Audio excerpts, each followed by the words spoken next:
Hello friends, अगर आप एक चींटी से पूछो कि हम इंसान किस लेवल की सिविलाइजेशन है, तो एक चींटी के पर्सपेक्टिव से हम इंसान किसी गॉड से कम नहीं होंगे। लेकिन दोस्तों, क्या आपको पता है कि वैज्ञानिकों के अनुसार हमारे ब्रह्मांड में कुछ ऐसी सिविलाइजेशन भी मौजूद हो सकती है जिनके सामने हम चींटी जैसी हैसियत भी नहीं रखते हैं। 2009 में नासा के सिटीजन प्रोजेक्ट में वैज्ञानिकों ने केपलर स्पेस टेलीस्कोप के थ्रू कुछ ऐसा देखा जिसने साइंटिस्टों के होश उड़ा दिए। यह था द टैबी स्टार, जो आज तक रहस्य बना हुआ है। कुछ वैज्ञानिकों के अनुसार टैबी स्टार के चारों ओर एक ऐसी मेगा स्ट्रक्चर थी जो अपने सूरज की पूरी एनर्जी को खाए जा रही थी, और ऐसी मेगा स्ट्रक्चर तो हमसे काफी ज्यादा हाई एडवांस सिविलाइजेशन ही बना सकती है। तो सवाल है कि क्या हमसे एडवांस सिविलाइजेशन भी ब्रह्मांड में मौजूद है? अगर हाँ, तो हम इंसान कौन सी सिविलाइजेशन है और हम इंसान कितने एडवांस हो सकते हैं? दोस्तों, आज से 12,000 साल पहले धरती पर आइस एज लगभग खत्म होने को थी। इस समय हम इंसान किसी ट्राइब की तरह काफी प्रिमिटिव थे, लेकिन धीरे धीरे हम इंसानों ने एक सोशल स्ट्रक्चर में ढलना शुरू किया। इन 12,000 सालों में हमारी सिविलाइजेशन ने काफी तरक्की की, और सिर्फ पिछले 200 सालों में हम इंसानों का दायरा अंतरिक्ष तक पहुंच गया है। वैज्ञानिकों के अनुसार हमारे पास जितनी एनर्जी बढ़ती है, उतना ही हम अपनी सिविलाइजेशन को और आगे पुश कर पाते हैं। यह संभव है कि हमारी पृथ्वी के अलावा अन्य ग्रहों पर मौजूद सिविलाइजेशन हमसे भी ज्यादा एडवांस हो। अमेरिकी वैज्ञानिक फ्रैंक ड्रेक ने 1961 में एक ऐसी इक्वेशन दी जिसकी मदद से हम पता कर सकते हैं कि हमारे यूनिवर्स में हमसे ज्यादा कितनी एडवांस सिविलाइजेशन मौजूद हो सकती है। इसे ड्रेक इक्वेशन कहा जाता है। इस इक्वेशन के अनुसार ऐसा पॉसिबल है कि यूनिवर्स में हमसे भी कई गुना एडवांस सिविलाइजेशन मौजूद हो। 1964 में अमेरिकी वैज्ञानिक निकोलाई कार्दाशेव ने यह बताया कि कोई सिविलाइजेशन कितनी एनर्जी का यूज करती है। इस एनर्जी कंजम्पशन के बेसिस पर हम सिविलाइजेशंस को डिफाइन कर सकते हैं। इस स्केल को कार्दाशेव स्केल कहा जाता है, जिसके अनुसार दुनिया में टाइप 1 से लेकर टाइप 3 तक की सिविलाइजेशन मौजूद हो सकती है। इस स्केल के अनुसार हम इंसान आज टाइप 0.7 सिविलाइजेशन है, और हमें टाइप 1 तक पहुंचने में 100 साल भी कम पड़ेंगे। टाइप 1 एक ऐसी सिविलाइजेशन को कहा जाता है जो अपने प्लेनेट पर अवेलेबल सारी एनर्जी का यूज कर पाए। अगर हम इंसान टाइप 1 सिविलाइजेशन बन जाए तो हम अपने प्लेनेट पर वेदर को कंट्रोल कर पाएंगे। अर्थक्वेक और वोल्केनोज पर हमारा कंट्रोल होगा। हम समुद्र पर बड़ी बड़ी सिटीज बना सकते हैं। आज के समय में हम अपने प्लेनेट की 70% एनर्जी का ही यूज कर पा रहे हैं, और साइंटिस्ट मिचियो काकू के अनुसार हम आने वाले 100 सालों में जाकर टाइप 1 सिविलाइजेशन बन पाएंगे। जापान की एक कंपनी ओबायाशी कॉर्पोरेशन हमारे इस सपने को जल्दी पूरा कर सकती है। 2012 में इन्होंने एक स्पेस एलिवेटर बनाने का ऐलान किया था, यानी स्पेस तक जाने वाली एक लिफ्ट, जिसके थ्रू आसानी से हम स्पेस में ज्यादा से ज्यादा रॉकेट लॉन्च कर सकते हैं। ये प्रोजेक्ट हमारी सिविलाइजेशन को काफी तेजी से पुश करेगा, और हम बन जाएंगे एक टाइप 1 सिविलाइजेशन। ये सिविलाइजेशन इतनी पावरफुल होगी कि हम हर एक सेकंड में 100 परमाणु बम बना सकते हैं। हम समुद्र के पानी को फ्रेश वाटर में कन्वर्ट कर पाएंगे, जिससे पानी की समस्या खत्म हो जाएगी। लेकिन दोस्तों, इतने एडवांस बनने के बावजूद हमें कई नुकसान उठाने पड़ेंगे। इनमें सबसे बड़ा नुकसान होगा आर्टिफिशियल इंटेलिजेंस, जब यह हम इंसानों से भी ज्यादा पावरफुल हो जाएगी, यानी हम एक टेक्नोलॉजिकल सिंगुलैरिटी पर पहुंच जाएंगे। अमेरिकन वैज्ञानिक जॉन वॉन न्यूमन के अनुसार 2040 तक आर्टिफिशियल इंटेलिजेंस की ग्रोथ हमसे काफी एडवांस हो जाएगी। एआई हम इंसानों की ब्रेन कैपेसिटी को सरपास कर जाएगी। तब तक ऐसा कोई काम नहीं होगा जो रोबोट्स नहीं कर पाएंगे, और हमें झेलना होगा भारी अनएम्प्लॉयमेंट, जिस वजह से हम इंसानों को मजबूर होना पड़ेगा खुद को रोबोट में कन्वर्ट करने में। एआई की वजह से आने वाली इन प्रॉब्लम से compete करने के लिए हमें बनना पड़ेगा साइबॉर्ग, यानी आधे इंसान और आधे रोबोट। इसमें हमें अपने ब्रेन के कैपेसिटी बढ़ाने के लिए टेक्नोलॉजी को ब्रेन में इम्प्लांट करना होगा, जिससे हम अपनी ब्रेन कैपेसिटी बढ़ा सके। हो सकता है हमें अपनी फिजिकल पावर बढ़ाने के लिए भी टेक्नोलॉजी का सहारा लेना पड़े। इस तरह हम धीरे धीरे टाइप 2 सिविलाइजेशन की ओर बढ़ने लगेंगे।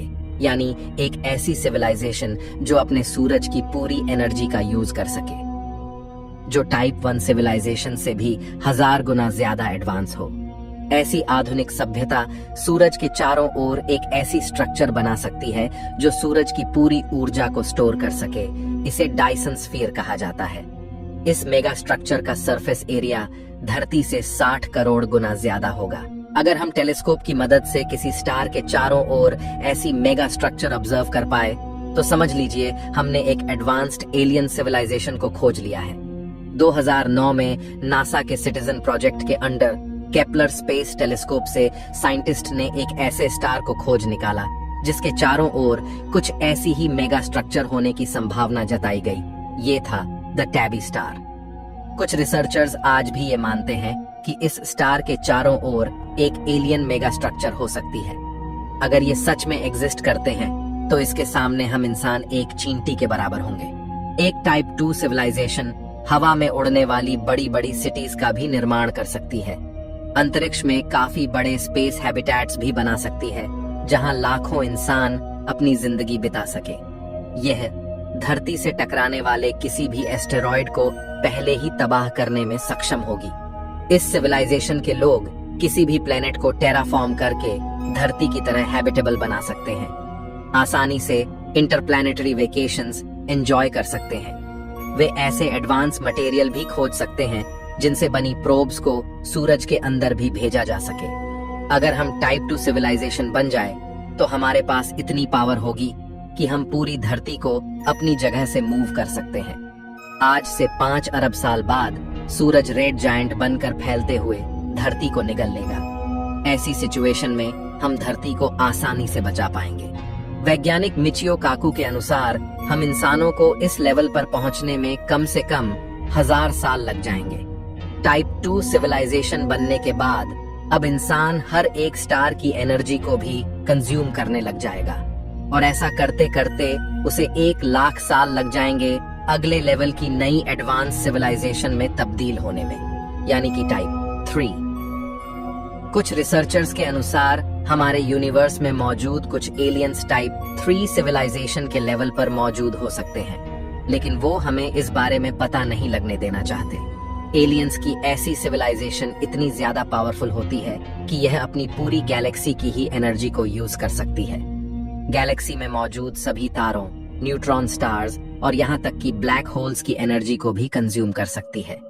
एक टाइप 2 सिविलाइजेशन के तौर पर जब हम इंसान हमारी गैलेक्सी के सभी तारों की एनर्जी को कब्जा करेंगे तब हो सकता है कि हमारा सामना इस टाइप 3 सिविलाइजेशन से हो जाए।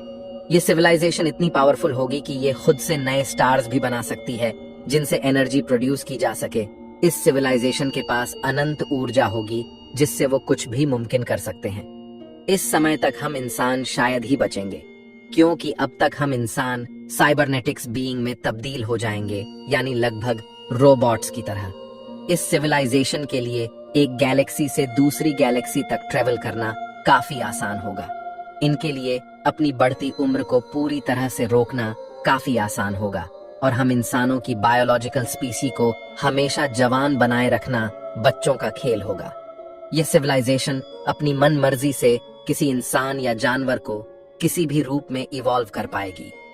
इस समय तक यह भी पॉसिबल है कि हम कॉन्शियसनेस को पूरी तरह समझकर ऑलरेडी डेड ह्यूमंस को फिर से जिंदा कर सकें, पृथ्वी के इतिहास में हुई विचित्र स्पीसीज को फिर से जिंदा कर सके, ब्लैक होल्स के अंदर क्या है इसे भी जान सके। मिचियो काकू के अनुसार हमें इस लेवल तक पहुंचने में 1 लाख से 10 लाख साल तक भी लग सकते हैं।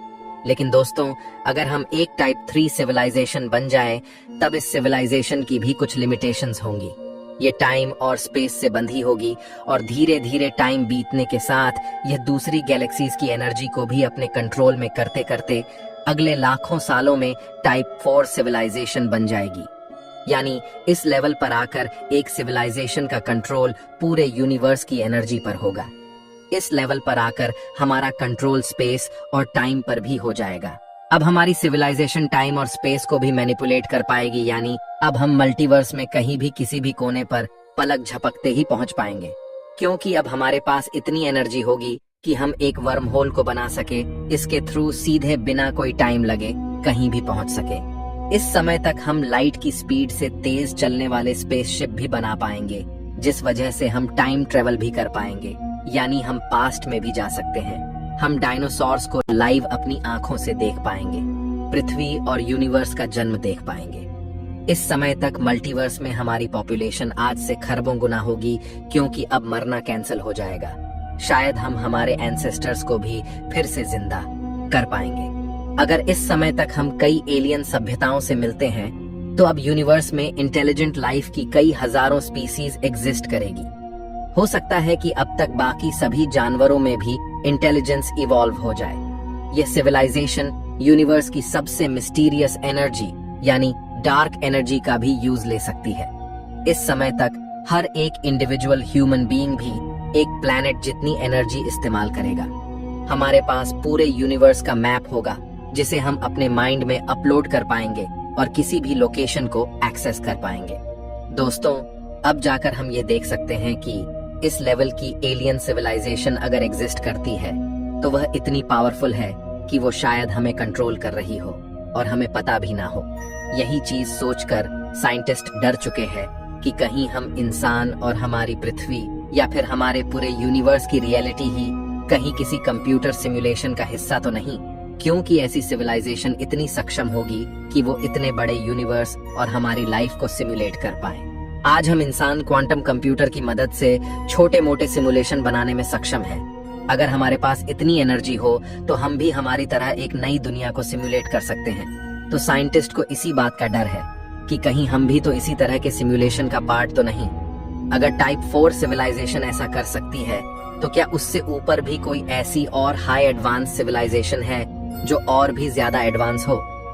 तो दोस्तों, निकोलाई कर्दाशेव ने सिर्फ 3 ही सिविलाइजेशन को मैथमेटिकली प्रिडिक्ट किया था, लेकिन कई लोग इनसे भी एडवांस सिविलाइजेशन की कल्पना करते हैं, जो कि काफी हाइपोथेटिकल है।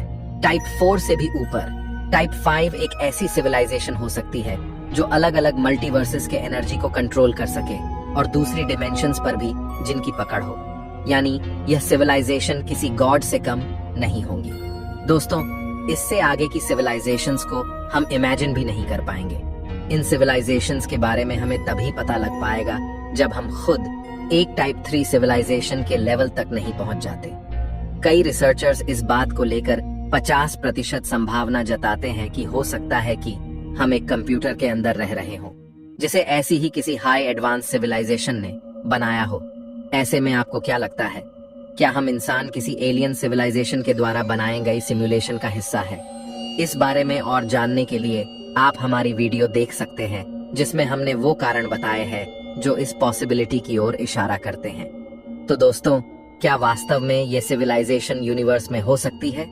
इसे लेकर आप क्या